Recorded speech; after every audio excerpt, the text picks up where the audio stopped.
I had some happy mail this morning. It is one of my favourite illustrators.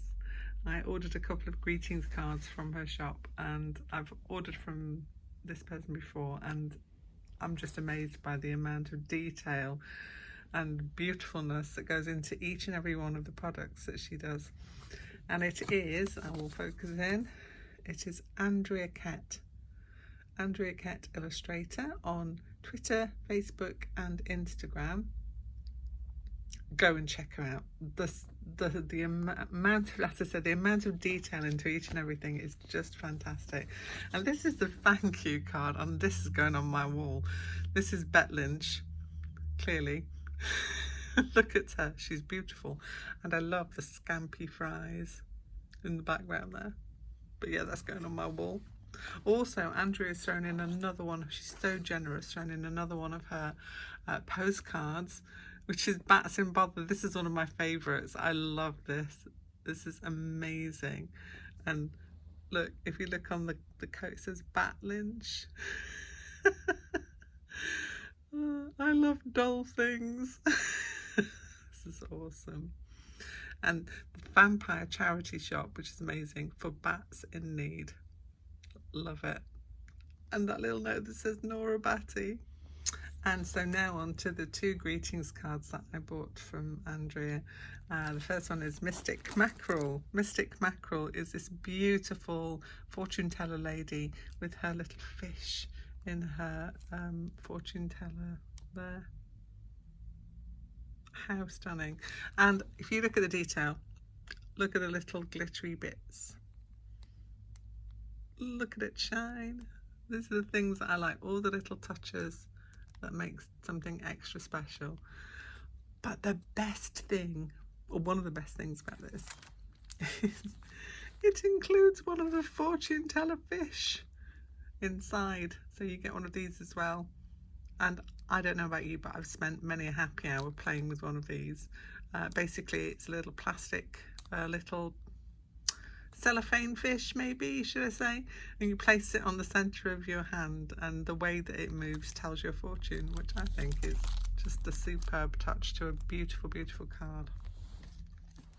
On to one of the cards that I saw on Andrea's Instagram feed, and this is the one that I really wanted when I went onto her website. This is the one that I picked out first, and this is the very glamorous witch in front of the sweet shop, the Witch and Mix shop. How clever. And then in the background you've got all the jars of sweets there. You've got the French flies, witch fingers, fairy snot. You just have to spend some time looking at the whole of this, because there are so many details and so many little touches, and I just love everything about it. And again, she's got the little bits of glitter touched on there, which I adore. I actually adore this. So thank you, Andrea. I will definitely be back to buy some more things, because I know I can't part with these, so I'm going to have to come back and get some more for the people that I wanted them for, because these are just glorious. So Andrea Kett, go and check out her shop. This week, here we are at my sunny desk. I have been working on these Daemon paintings. I have a series of Daemon paintings that I'm doing based on the books and the series by Philip Pullman, His Dark Materials. This one obviously is the one I've just literally almost completed. He still needs some work on him, but this is the Golden Monkey, who is Mrs. Coulter's Daemon. I did feel quite sorry for the way she treated him in both the books and the series. It's kind of like a part of her that she didn't really like, or she didn't want to acknowledge too much, but he was kind of stuck with her, and so you never heard him speak.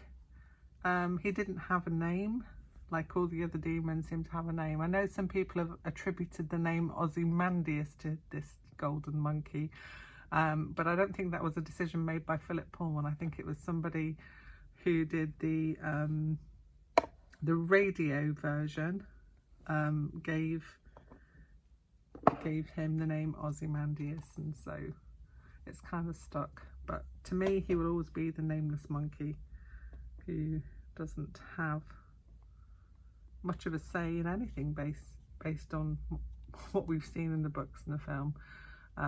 He's there, he's able to separate from her as well, which is something that demons are not usually able to do, because you see him of his own volition going out and watching people and then coming to report back. So there he is. Anyway, that's him. He needs, as I said, a little more work done on him before he's finished. I'll pop him over there. The other one I've been working on this week is Kaiser, who is Serafina Pecola's demon. Try and put a bit more into view there. So yes, I do apologise for the very bright sun that's come out. I was saying quite nice and dull. It's lovely to have the sunshine out, but when you're filming, it's not the greatest. But unfortunately, this is the only time I have to go through these with you. So yeah, this is Kaiser.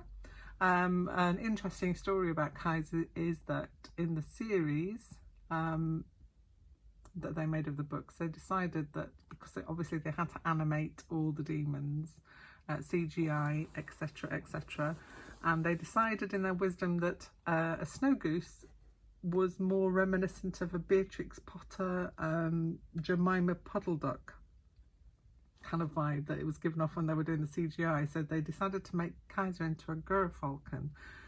I will be doing a gerfalcon version of Kaiser, but this is the book Kaiser, who will always be my my Kaiser, basically. It's like, you know, when you have doctors from the Doctor Who series, you always got Doctor Who's your doctor. Well, this is my Kaiser.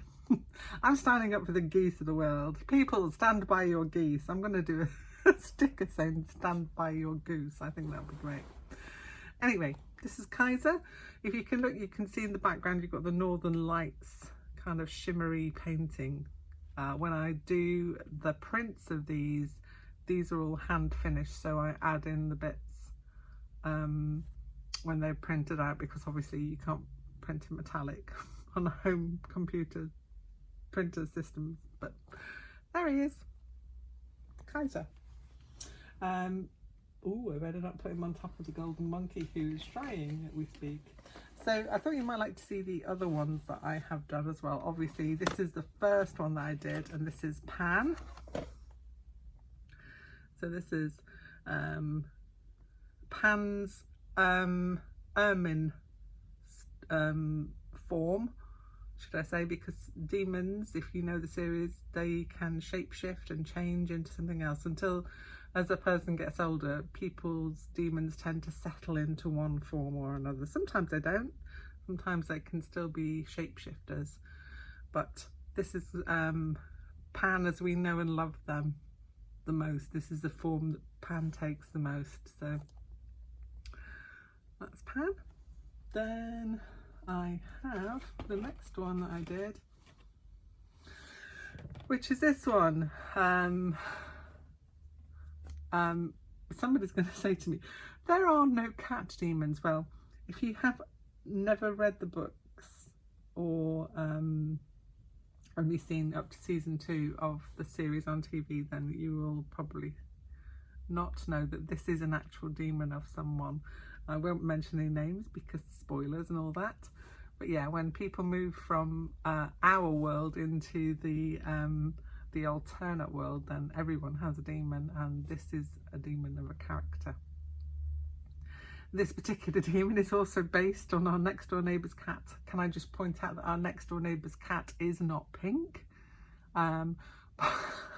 Artistic license, I will claim, but is based on the cat that we name. I don't think it is his actual name. I'd be very surprised if it was. We call it Grant Mitchell, and it stalks through our garden with much purpose, obviously onto some business deal or another, or just to do some business somewhere, who knows. Anyway, there's Grant, the demon of the person that we will not name. It's not Voldemort's demon, can I just say. The next one that I did is a very, very young Yorick Bernison. I want to do a grown-up Yorick version. I'd quite like to do that. But this is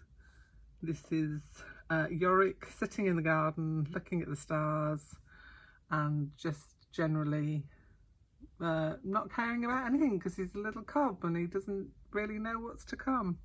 So yeah.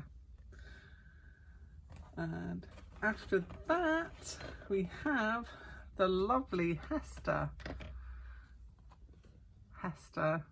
who travels around in a beautiful hot air balloon, and just was probably one of the easiest ones that I've done, because Hester obviously is a hare, and I have drawn quite a few hares and rabbits, so she was probably the one where I had to do the least amount of sketches to try and get the idea of Hester. Again, you can probably see the little coppery details in there that I hand paint in afterwards onto prints and greeting cards that I make of these. Next one up is another Pan, but this is Pan as a red panda. I know a lot of people love red pandas. I do too.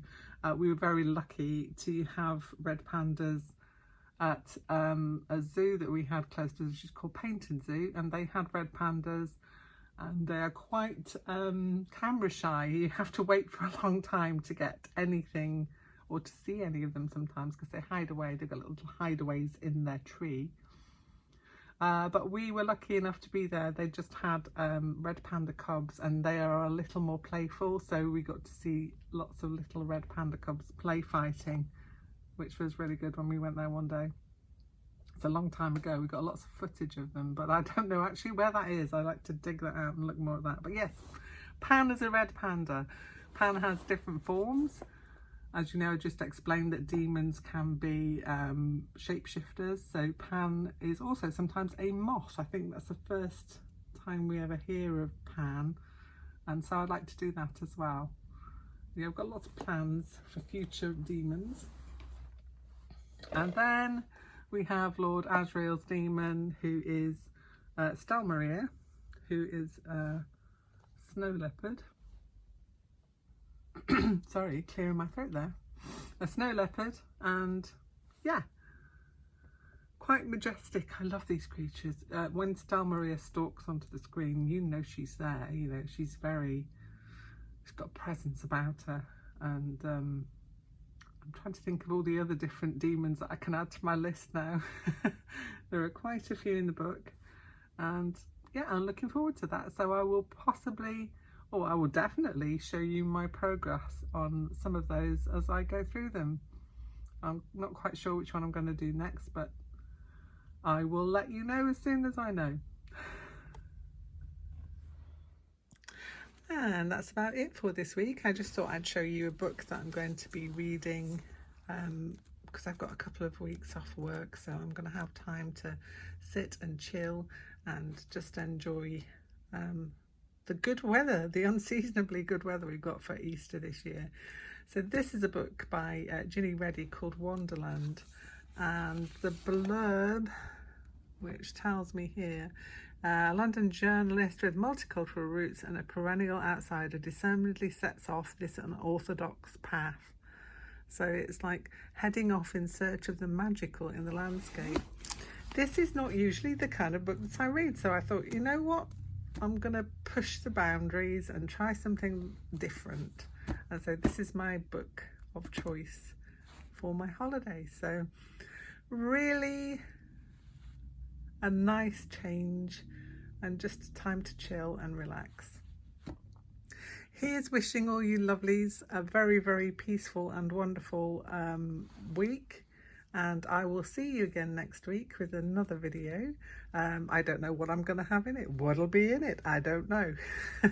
So you need to call back, come and see me, kick off your shoes, grab a cup of tea and maybe a biscuit or a Jaffa cake.